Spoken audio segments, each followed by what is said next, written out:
Good morning, everyone. It's your fishing buddies, Chris and Josh here. We Hi. just got back from that fishing trip. I told y'all on the last video that Silsbee High School had a pond out there that looked a little fishy to me. So it's Sunday morning. Josh and I got up real early, probably a little bit before 6, and we got out there and we decided to go fishing. I used a Bandito bug from Googan and put that on a 3-aught hook with a 17-pound fluorocarbon fishing light and threw it out there. And the first catch, I caught a nice little largemouth bass. So that was pretty exciting. We tried to fish around with that for a little while longer, and really didn't catch a whole lot more. But we could see him out there. Josh was using a Senko green pumpkin 5-inch worm on a 3-aught hook out there, and he was working it through the weeds and everything.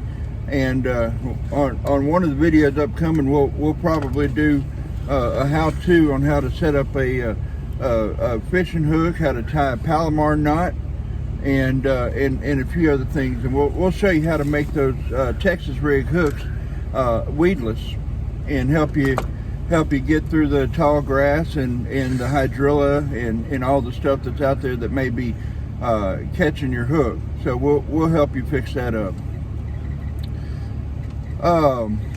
There's really not a whole lot more to report. It was kind of a short trip this morning.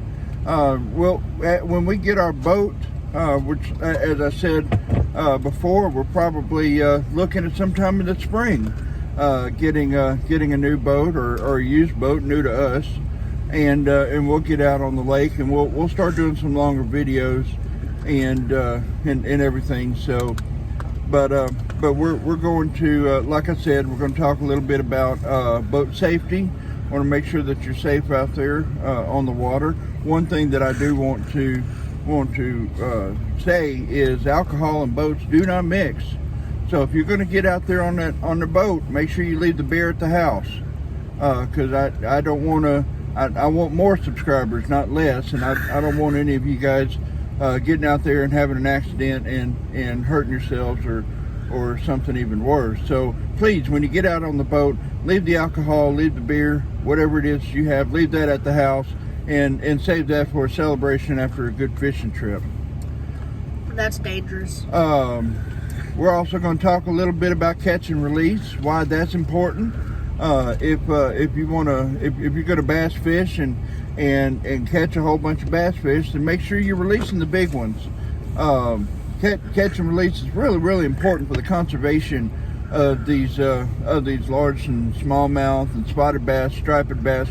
You want to release those big ones because chances are the big ones are the females, and they're the ones that carry the eggs and keep the population of the bass fish up. I didn't know that. So yeah, that's true. And so you want to make sure that when you're bass fishing, you release the big ones. If you want something to bring back to put in your fryer, keep the little ones. Keep the ones that are make sure they're legal.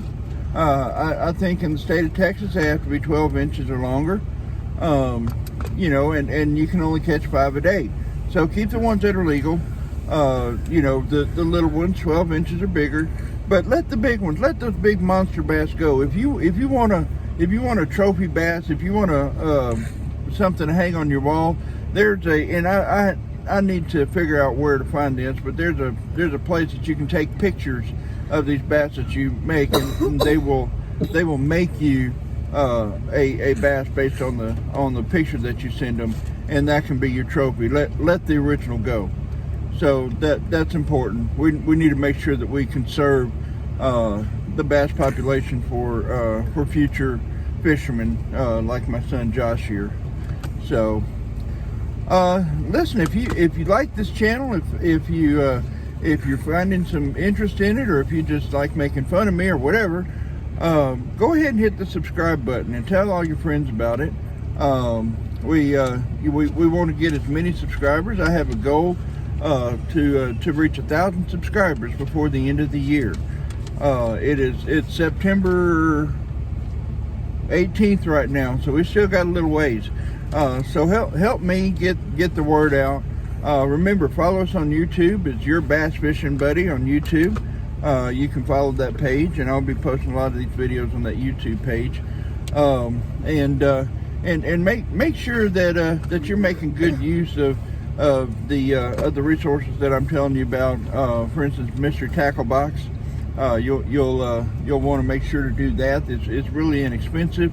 Hell, half the time I don't even notice it coming out of my bank account. But once a month you get it, and they send you all kinds of little goodies in it. The little swim jig, that I tried a little bit earlier today from Strike King, little 3/8 ounce on a 65-pound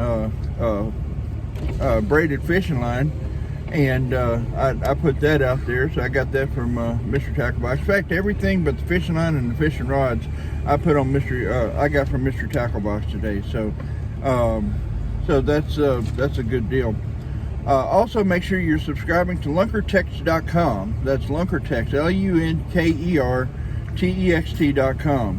And you do that. You put in all your information, put your cell phone number. Go ahead and put your credit card information in there. They don't charge you anything unless you order something. But what happens is they'll send you a text message, 2 or 3 a week, and you'll get a notification saying they got this bundle of this product for sale for a certain percentage off. And normally it's anywhere between 45 and 50% off. So you can save a ton of money doing that. And Josh is over here playing with the window. And they'll all you have to do is, once you do that, you text back with the number of bundles that you want, and they'll take care of the rest.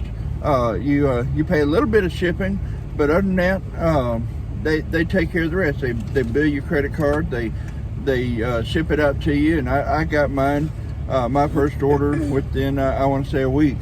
So that's a pretty cool deal. So anyway, well, listen, once again, if you guys like what you see and what you hear, please make sure you subscribe and tell all your friends about it, and come find us on Facebook and follow us on Facebook.